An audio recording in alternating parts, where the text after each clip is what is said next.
14 of Stardust's True story. As she fell, she started to glow a yellow color. When she was changing back into her normal outfit, her black skirt with white stars all over, and her black shirt with the one giant white star, and her tennis shoes. She hoped that it would end soon, but somewhere that she wouldn't fall and die. When she peered down, she saw an opening leading to one of the school grounds. She was very scared. She didn't know what was going to happen. Would she die or would she survive? When she hit the ground, Maka, Soul, Blackstar, Tsubaki, Liz, Patty, Kid, and Dr. Stein were all there. She asked, "Where are we?" No one replied. Everyone got up and started walking. Everyone got up.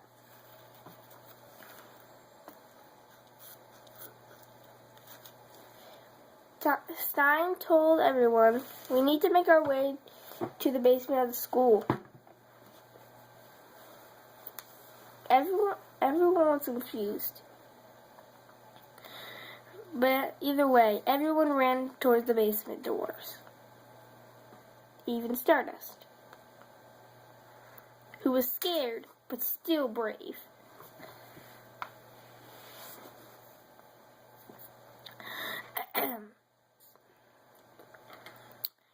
When they were almost there, they were in a dark corridor. When Maka noticed someone was there, and then she said out loud, I know that soul wavelength." It was Death Sight. Stardust was confused. Death Sight quickly transformed into his weapon form. Then they all hit it off. When they reached the basement, Stein opened the door. Everyone went. The weapons transformed.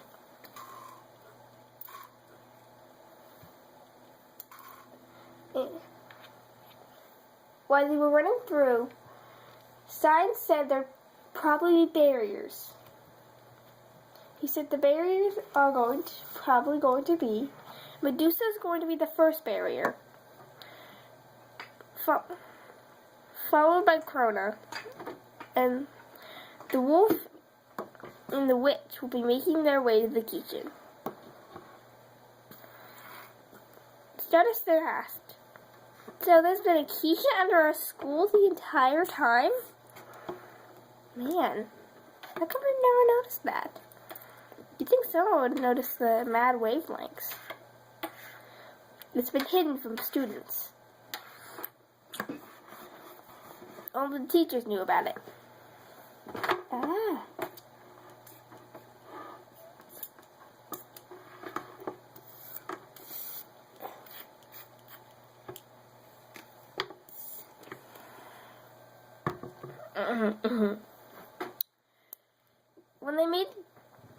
When they made their way down, Stein was right. Medusa was the first block. Stein then made a plan. He said, "All right, Kid, you're our most mobile. We need you to get past Medusa and Krona and go after the two that have the black blood. Then Blackstar, I need you to take out Krona. You have your wavelength. That's the most damaging for Krona. Maka, once you make your way past Krona and Medusa, you have to catch up with the two with the black blood. And I want Stardust to go with you. Stardust smiles. She was better at controlling her death sight, but she wasn't completely controlled. She could control the ones in her arms, but not the ones in her legs or her back. Just the ones in her arms she could control. A golden blade appeared out of her arm. She said, "I'm ready." Medusa then yelled, "Vector arrow!" Kid quickly made his way past. When Kid went on, they heard footsteps behind them. Everyone looked behind. Medusa even seemed shocked. There were 3 other girls coming their way.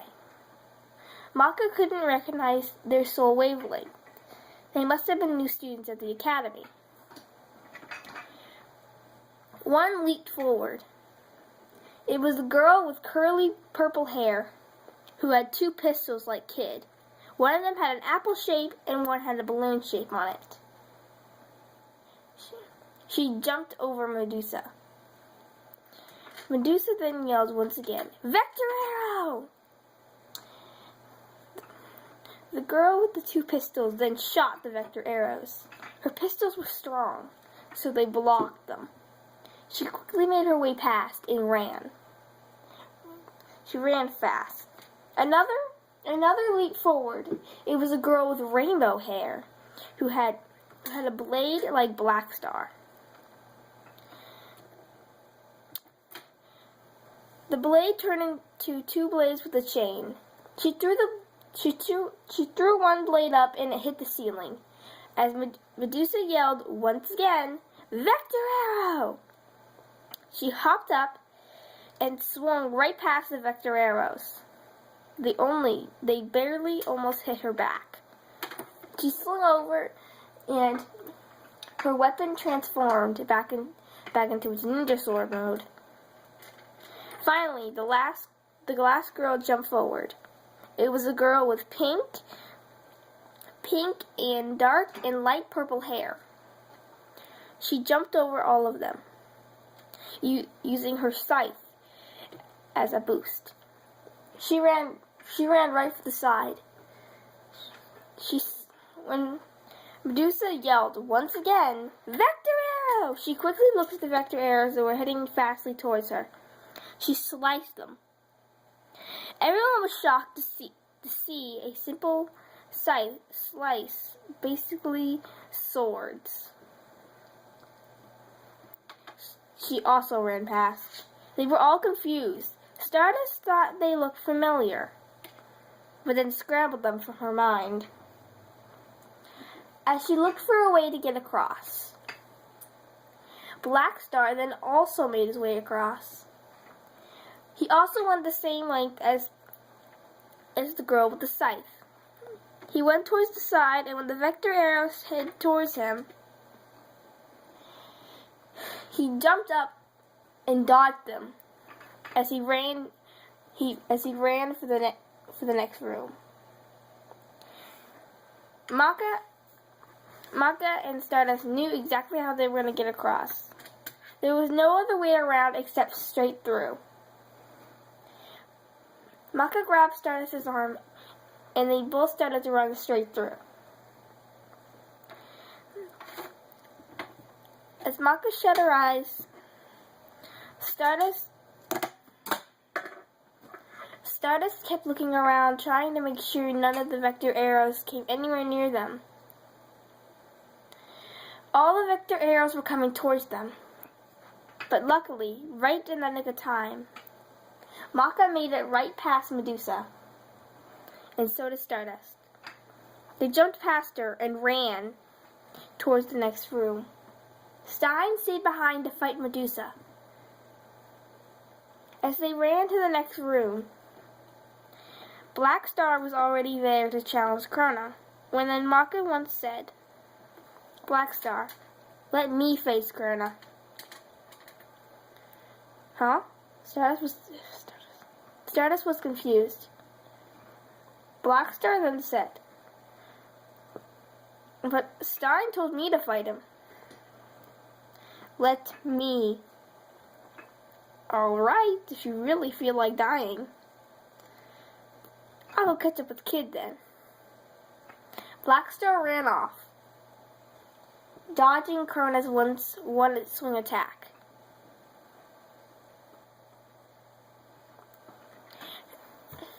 Stardust took shelter in one of the corners of the room, so the fight would not affect her.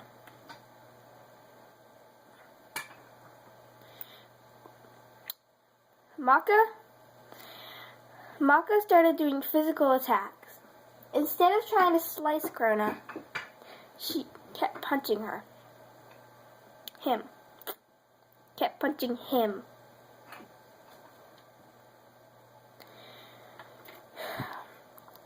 As she kept punching him because he could harden his black blood so he could not be sliced by any weapons. Maka couldn't find a way to hurt him besides punching him. Stardust stayed in the corner where she could not be hit.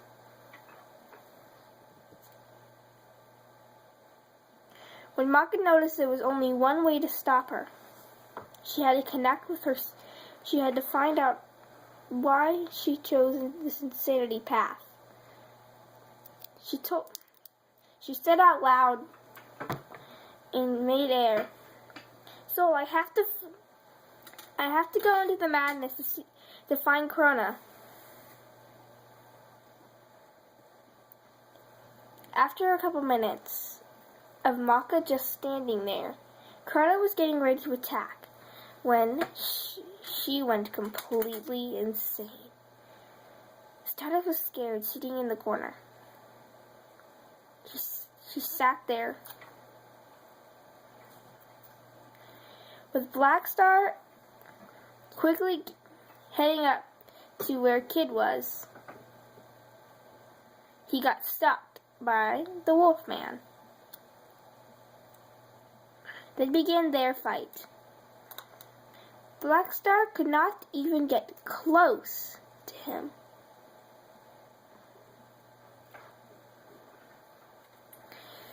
Not even just give a strike. The closest he got was striking him, was hitting him in the stomach with his blade.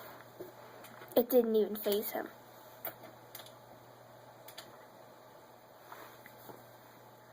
Back with Stardust. After a long period of time, Maka was back to normal. Stardust gave a huff in relief. She was glad Maka was okay. When Krona fell to the floor, when she started spiking out,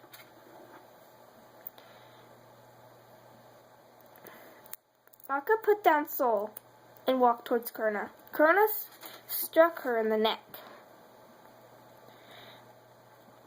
Soul and Stardust were shocked.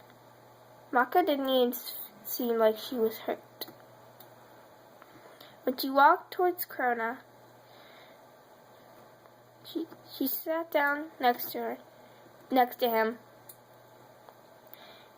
and took off her glove and said, "Krona, would you like to be my friend?" When Krona stopped, she shook Maka's hand. Stardust was relieved. After Krona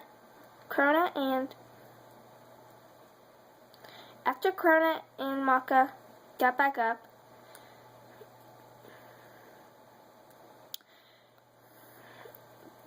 Krona was too weak to fight anymore.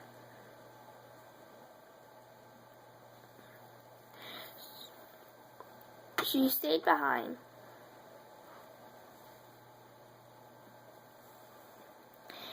as Soul transformed back into a scythe, Stardust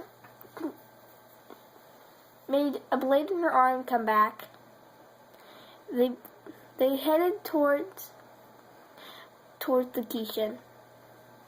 End of part 14 of Stardust's True story.